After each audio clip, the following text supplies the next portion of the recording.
Hello and welcome to the agenda. I am Ajay Kaul. Today we will discuss whether the Indian economy is on the recovery path.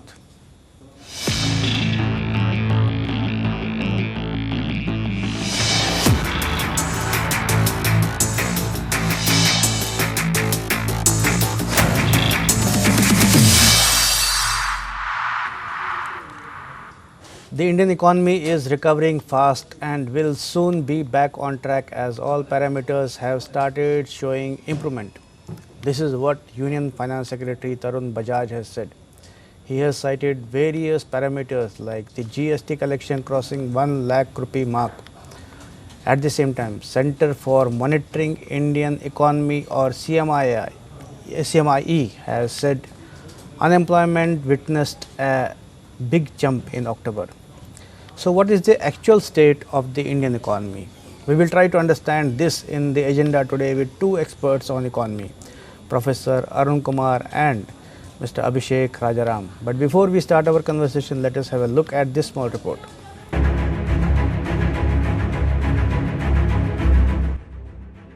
After suffering a massive contraction, the Indian economy is recovering faster than what had been anticipated by a lot of experts and economists, according to the Union Finance Ministry.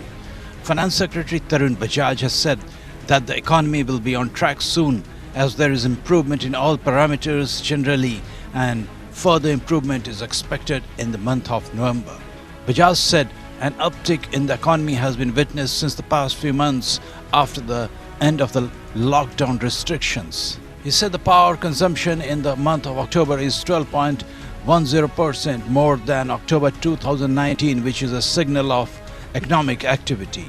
Giving some other examples, the Finance Secretary said average daily toll collection is up by almost 120% and GST collection has touched rupees 1.05 lakh crore, almost 10% higher year on year. Last week, Finance Minister Nirmala Sitharaman said that there were visible signs of revival in the economy and the GDP growth may be in negative zone or near zone in the current fiscal.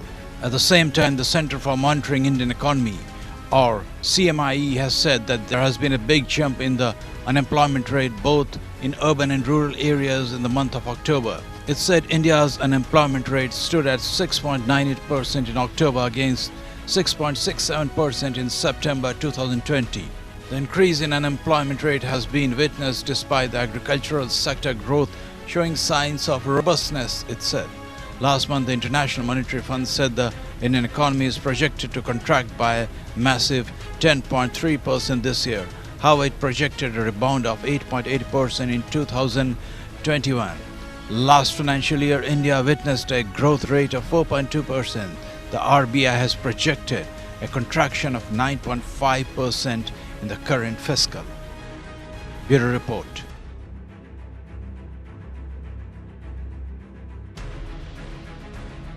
Now let's welcome our guests, Professor Arun Kumar and Mr. Abhishek Rajaram. My first question is to Professor Arun Kumar. Finance Ministry says Indian economy is recovering fast and will be on track soon. Do you agree, sir? So, we have to be clear what is going on. When you have a lockdown, then it means that you voluntarily cease activity. And when you ease the lockdown, then activity begins again. So, definitely, today is better than what it was in April, May. But the question is, we are not back yet to what it was in January 2020 or in 2019. And that's where, I think the controversy is that how soon will we recover back to where we were in December 2019 or January 2020. My own fear is that will take quite some time because unemployment is there, there's lack of demand, and, whatever we are seeing in terms of GST collection or what we are seeing in terms of automobile sales, that may only a temporary blip. Because investment is down, consumer sentiment is down, and therefore consumption has not recovered back to where it was. So, the Indian economy is clearly seeing, certain sectors doing very well, but certain other sectors not doing so well. So, if you quote only some sectors, then you might feel that the economy has come back to where it was earlier, but many other sectors are not doing so well. So we are expecting anyway, because automobile demand is up because, of the lockdown, transport is not available. 15-year limit, many people had to buy vehicles, so therefore the automobile sector has shown a good performance in the month of August, September, October, before the, the festival season. Similarly, you expect telecom to do well because people are using mobile phones. You expect pharma to do well because of the medicines and so on. So these are sectors that will do well. But then there are a whole lot of other sectors like hotels, airlines, restaurants, hotels, then textile sectors working at 70% capacity, leather goods sectors working only at about 60-70% capacity. So these are major sectors which give a lot of employment. And if these are not working at full capacity, then of course unemployment will be there and there'll be lack of demand. And then a lot of people who migrated to rural areas from urban areas, they are not getting full work in the rural employment guarantee scheme, so their incomes are down.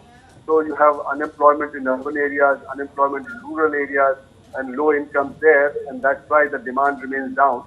And the worry is that you may have a second wave of attack in the coming winter months, just like you're seeing in USA and in Europe. Now, if the second wave of attack is leading to a lot of uncertainty, and that's why CMI data is showing that 20 million people in the organized sector have lost employment and 5 million professionals have lost employment. And then many others have lost income because their salaries have been cut. So that's why even in the organized sector, demand is down. Unorganized sector anyway was affected very adversely, and because of lack of working capital, it's not able to revive. So therefore, you have problem there also. And that's why the overall situation is that, the recovery of the economy may take, back to 2019, maybe a year or a year and a half or 2 years at least. So, Professor Kumar, as you mentioned a lot of details about how things are still in process, but the finance ministry argument is that as we were expecting that this recovery is faster than which was anticipated by economists. So, do you agree with that contention? As you said that of course, after lockdown restrictions were removed, economic activity has revived, but as per you that it's not as at the same rate, but government says it is faster than anticipated. See, the government was saying that the recovery will be V-shaped. That means that as quickly as the economy fell, it would rise. That is not what is happening. The recovery is much slower than that. But certainly there is, better production today than it was in April, May. It's not a V-shape, it's a shallow recovery. And going forward, because the services sectors where people are close to each other and where, it is more difficult for a recovery to take place, like, during for tourism, travel, hotels, restaurants, and then because of mass demand being down, textiles, leather goods, etc. So now, the recovery is slowed down quite substantially. And in fact, in some cases, what was the situation in September, it is worse in October, or what was the situation in August, it's worse in September. So therefore, there's a stop go, especially if the cases increase, because we have not even crossed the first phase. We are still having about 45,000 cases a day. So which means that even the first phase is not over, and the second phase of attack, if it begins, then the recovery could slow down further. Okay, we have Abhishek Rajaram also with us. Now, I'll ask him about the finance ministry saying that the economy is on the revival path faster than expected or anticipated. What is your view on this? They are free. India is a democratic country. They can say anything. But I don't think the economy is reviving. The reason is pretty clear that whatever they are saying and whatever data is coming from their own statistics department doesn't match. In fact, the RBI has said that for this year the growth could be minus 9.5. Right. IMF said it could be minus 10.3. World Bank said minus 9.6. And recently, last week, Finance Minister herself has admitted that this year we could see a negative. And when we read about the first quarter data, in the 8th paragraph, they have said that the timelines for filing of statutory returns are extended by the most regulatory body. In these circumstances, the usual data source was substituted by alternatives like GST, interaction with professional bodies, and which were clearly limited. So they very well knew that because the dates has been extended, so GST would show a positive response in September, October. The collection would have been higher, and because there was absolutely no buying between March last week to say May or June, the sentiments were very weak in June, July, up till June, July, and there's a festive season. So if there's no buying in 6 months or 4 months, then definitely there would be some sort of buying. So we can't say that this is green shorts. This is just merely a buying which was withheld for so many months. Vis-a-vis, if you see the leather good sector, or say in fact automobile sector also, or textile sector, are not operating up to 50 to 60, they are operating up to 60 to 70% only of their installed capacity. And when we go with the 8 core industry index, which went to 38% negative in April months, went to -8% in July, but again in August it went to -8.5. We are yet to receive further data.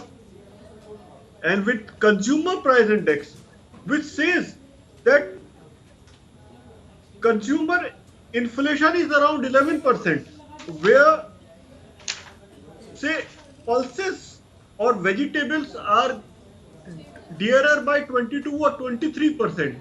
In such a situation, when people have lost their job, recently we have seen a data by CMIE that 20 million people have lost their job. So when people don't have a job, or we say most of the people have got reduced salary, or their salaries have been cut to some extent, and with increasing inflations, increasing vegetable prices, increasing pulses prices, so how you can see a recovery when No, public no, the doesn't government. have money? No, the government How is. they will?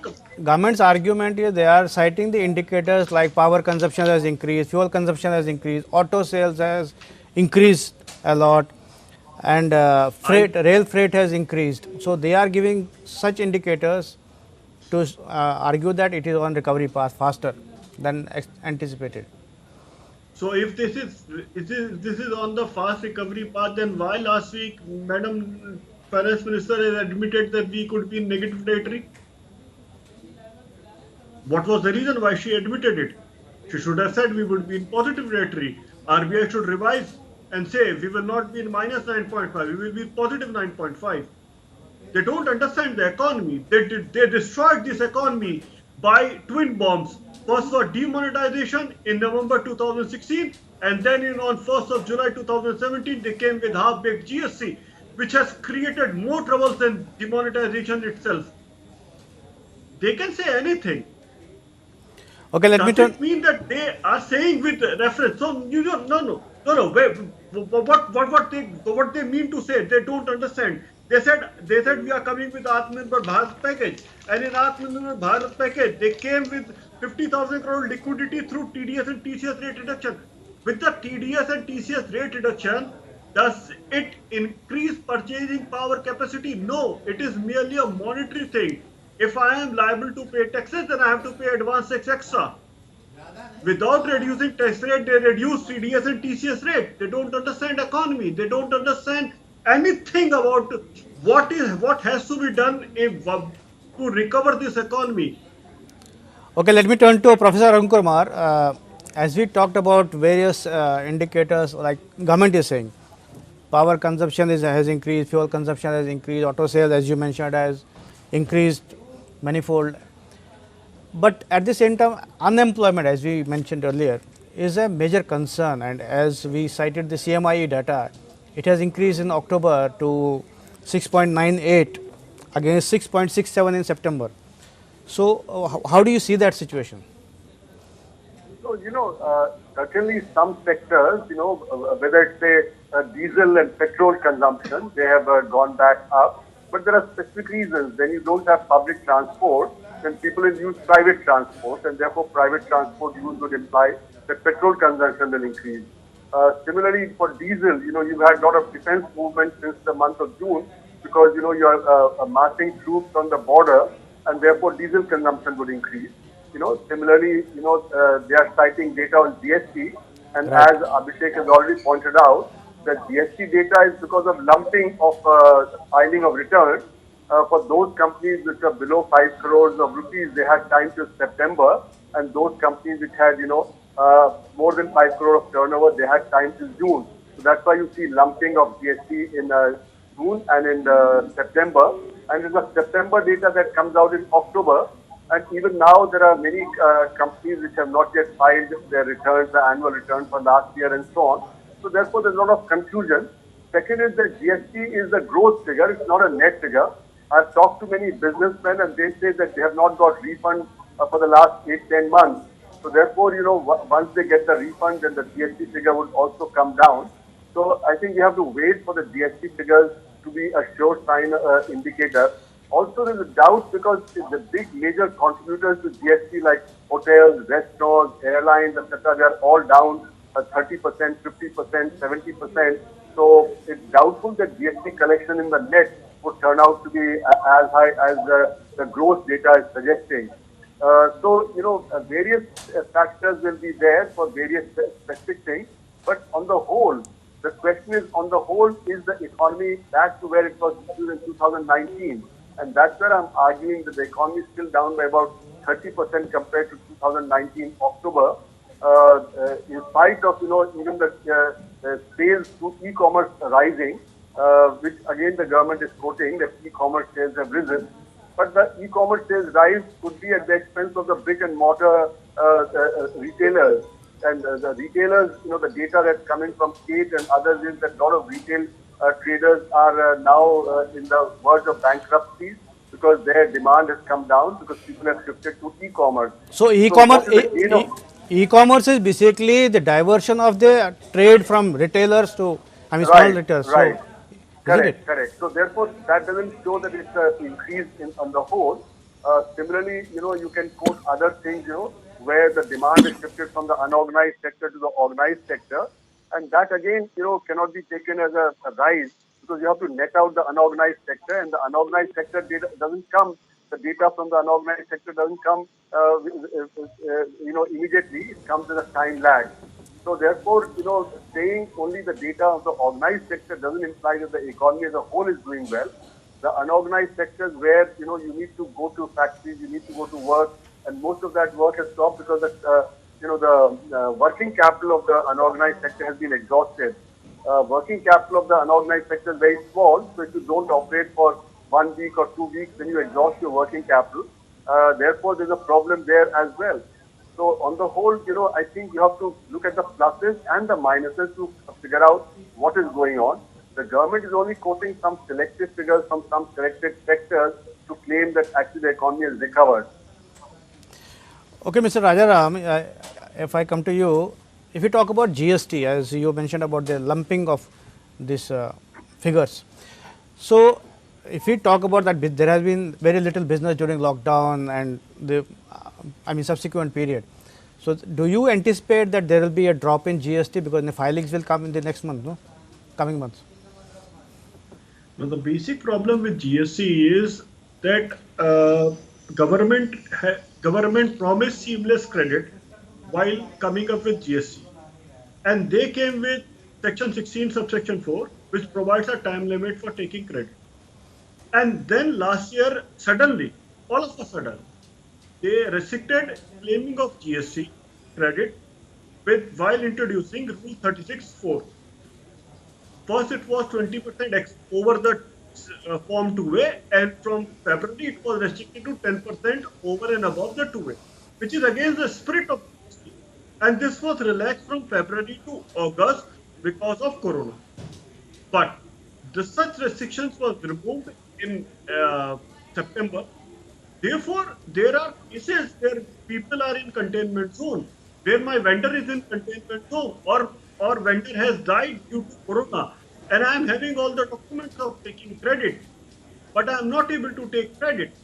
Government came with GST amnesty scheme from July 17 to January 20, but that came with the restrictions of section 16 subsection 4, and therefore the GST amnesty scheme was without ITC credit. Therefore, the collection was extra, or the collection was higher, which was not genuine. The demand of the industry for, especially for the MSME, is that bring a GST amnesty scheme with a late fees cap of 500 rupees on the late fees, and with the benefit of 16.4. If you don't provide benefit of 16.4 and you don't redact 36.4, then GST collections would be higher. Later on, through courts, people will get refund and GST collections would be net off in the later. So it could be possible that after Bihar, government might think and honor the demand of the MSME and provide some sort of amnesty. But that looks a very weak picture because this government is not even talking to the traders or not even listening to MSMEs. And GST collection is higher because of one more reason, that when they extended the due date, they didn't extend it. They came with in March 2020. They came with a taxation ordinance and they came with notified due date, which is new in Indian taxation. And if you miss the notified due date, then your interest and penalties or late fees would be from the very first. So, for example, if my March due date is 24th of April and my notified due date was say 31st July, and if I miss the date of 31st July and I go and pay on the 1st of August, then ideally I should be in for 1 day. But because of this notified due date concept, I have to pay from 24th of April to 1st of August. That's why if you get the bifurcation of 1,05,000 crore rupees, which has been collected into taxation and late fee interest, if the government comes with some sort of bifurcation, then you will see that more than 20,000 crore rupees would be for late fees, interest and penalty. So the actual GST collection is very low. Vis-a-vis, they are generating extra revenue by these sort of things which they should have never done. And the government is also saying that FPI, I mean, investment is foreign investment, investor sentiment is very good, and they are quoting FPI figures going up.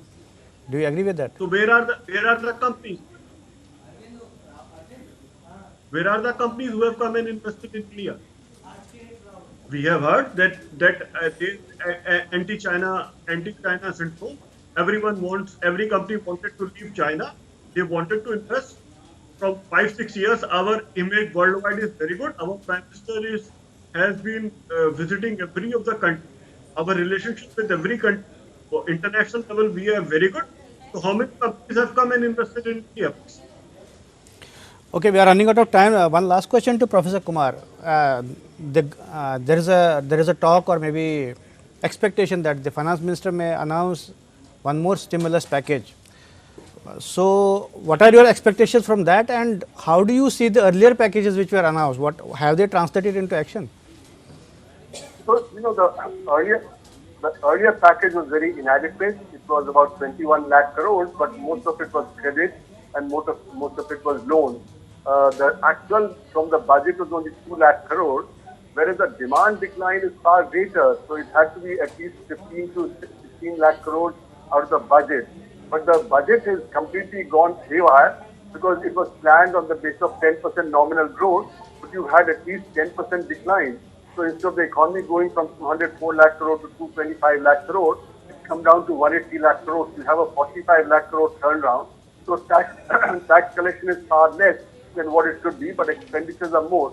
So the fiscal deficit is running something like 25 to 30% at the moment, and therefore the government is feeling that there is lack of resources both at the center and the state level.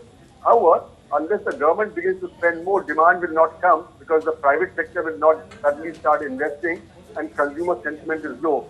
So there's only one option, and that is that government has to start spending much more. So it should have increased its allocation to rural employment guarantee scheme to at least 3 lakh crores and started the urban employment guarantee scheme, because a lot of people in the urban areas who are unemployed and they don't have purchasing power or their incomes have fallen. So you needed to do that, and then the government's public investment has come down. Its capital formation from the budget has come down. That needed to be increased. And then, the small businesses need to be supported because they don't have working capital. And you have 6 crore micro units which are, facing problems. So you need to support them. So the total package of the government needs to spend should be 12 to 13 lakh crores. But that requires a complete reformulation of the budget. The budget figures are completely wrong. And finally, FDI, don't expect much FDI to come because FDI is only 5% of the total investment in the economy. It's the internal investment that has collapsed. Right. That is 95%. And in today's situation where demand in the economy is low, you don't expect much FDI to come, and whatever FDI flows you've seen are all because of Jio. Because the platform of Jio, the tech companies want to take advantage. So Google and Amazon, etc., all want to come in there. But don't expect many companies to come in here because Trump is saying that American companies should come to America and European companies to come to Europe. They want supply chain to be shortened. So don't expect companies to relocate from China to India in the short run. I don't expect too much FDI to come in on that count. Okay, so we still have to wait for actually the economy to revive, and it's still too early, I guess, to predict that it's on the correct rail path. But thank you both of you for participating in this debate. Thank you. This is all in the agenda today. Thanks for watching. I'll be back with another important topic tomorrow. Till then, goodbye.